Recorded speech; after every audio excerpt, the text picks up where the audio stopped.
Հայ-ադրբեջանական, հայ-թուրքական հարաբերությունների կարգավորման գործընթացների, Հայաստանում և Հայաստանի շուրջխաղաղության կառուցման վերաբերյալ հասարակության հետ մտքերի փոխանակման, ինչպես նաև Հայաստանում տարածված կեղծ նարատիվների ու ապատեղեկատվությանը հակազդելու նպատակով ալավերդիում էին հայկական խորհրդի փորձագետները։ Ես միշտ ելնում եմ այն նախապաշարմունքից, որ հասարակությունն ու ժողովուրդը միշտ են արդար եւ որևիցե բան, երբ որ այնպես չի ընթանում, դրա մեղավորն ու պատասխանատուն ոչ թե ժողովուրդն ու հասարակությունն, այլ այն մարդիկ, ովքեր որ ժողովրդի հասարակության հետ խոսում էին։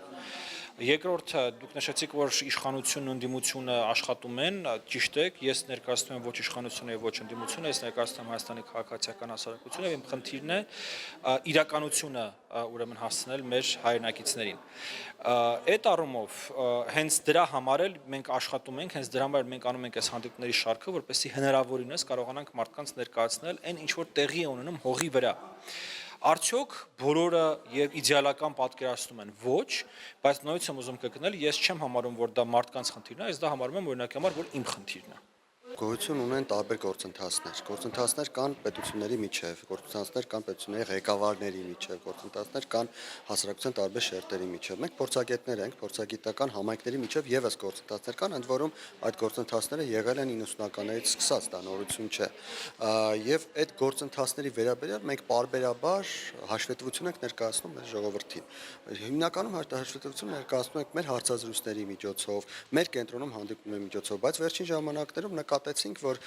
այն ինչ մենք հայտարարում ենք, այն ինչ մենք խոսում ենք, բավականին պարզաբանելու կարիք կա։ Մարդիկ իրենք հարցեր ունեն մեզ, այսինքն հետադարձ կապի անհրաժեշտություն կա եւ որոշվեց այս ծրագիրը իրականացնել, որպեսզի մարդիկ կարողանան առաջին ձեռքից, այսպես ասենք, տեղեկություն ստանալ, թե ինչ է կատարում կոնկրետ մեր մակարդակում, փորձագիտական մակարդակում։ Բանախոսների խոսքով հասարակությունը պետք է կարողանա մի կողմ թողնել զգացմունքները եւ համակողմանի գնահատել ստեղծված իրավիճակը, բայց ընդունում են, որ շատ դժվար է դա անել այսքան կորուստներից հետո, հատկապես լրատվական դաշտում ամենօրյա ռեժիմով շրջանառվող ապատեղեկատվության եւ կեղծ նարատիվների ֆոնին։ Այսօրվա աշխարհը բավականին անկայուն է։ Այսօր մենք գտնում ենք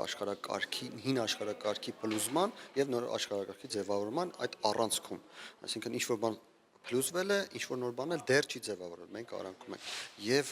այդ գործընթացային վիճակը, եթե կարելի է դա այդպես անվանել, նշանակում է, որ շատ այլընտրանքներ են հնարավոր, տարբերակներ են հնարավոր։ Դրա համար օրինակ տեսեք, ես որպես գիտնական, քանի որ ես ինքս նաև քաղաքական գիտությունների տեխնացու եմ, դոցենտ եմ, որպես գիտնական երբևէ չեմ ասում, որ սա ճիշտ է, սա սխալ է, սա այսպես է լինելու կամ սա այսպես չի լինելու։ Մենք խոսում ենք հավանականությունների մասին։ Ավելի հավանական է, որ կլինի այսպես, քան այսպես։ Այս մի տարբերակի հնարավորությունը ավելի շատ այս մի տարբերակի հնարավորությունը ավելի քիչ է։ Եվ այդպես էլ ներկայացնում ենք հասարակությանը։ Մենք չենք կարող խաբել հասարակությանը, ասել, որ տեսեք, խաղաղությունը անպայման լինելու է եւ լինելու է այսպեսին կամ պատերազմը լինելու է եւ լինելու է այսպեսին։ Մենք խոսում ենք այն մասին, որ այս դեպքում խաղաղության հավանականությունը ավելի մեծ է, այս մյուս դեպքում մի փոքր ավելի քիչ է, պատերազմի հավանականությունն է ավելի շատ։ Արեգ Քոչինյանի կարծիքով միջազգային հարաբերություններում ոչինչ հաստատ չէ, բայց այս պահին ինչին որ հասել են երկու կողմերը, միտված է երկու պետությունների միջև հարատև խաղաղության հաստատմանը։ Կա ըստ էության 3 փաստաթուղթ, որոնք եսպայությամբ քննարկվում են։ Մեկը դա խաղաղության համաձայնագիրն է, երկրորդը սահմանազատման սահմանագծման հանձնաժողովների կանոնադրությունը, որը արդեն իսկ հաստատված է եւ բավերացված է ուժի մեջ, այսինքն երկրորդ փաստաթուղթը քննարկելու բան էլ չկա։ Եվ կա երրորդ փաստաթուղթը, որը վերաբերում է TRIP-ին, որը հայ-ամերիկյան բանակցություններով ընթանում է առաջ։ Հիմա առաջին փաստաթուղթը խաղաղության համաձայնագիրը ինքը նախաստորագրված է, ինչը նշանակում պարաֆիկացիա կամ նախաստորագրում։ Նշանակում է, որ երկու երկրների արտաքին գործերի նախարարները յուրաքանչյուր էջը այդ փաստաթղթի ստորագրել են, իրենց հավատարմությունն են հայտնել այդ փաստաթղթին եւ պարտավորվել են այլևս փոփոխությունների չենթարկել այդ փաստաթուղթը մինչեւ այդ փաստաթղթի ստորագրումը։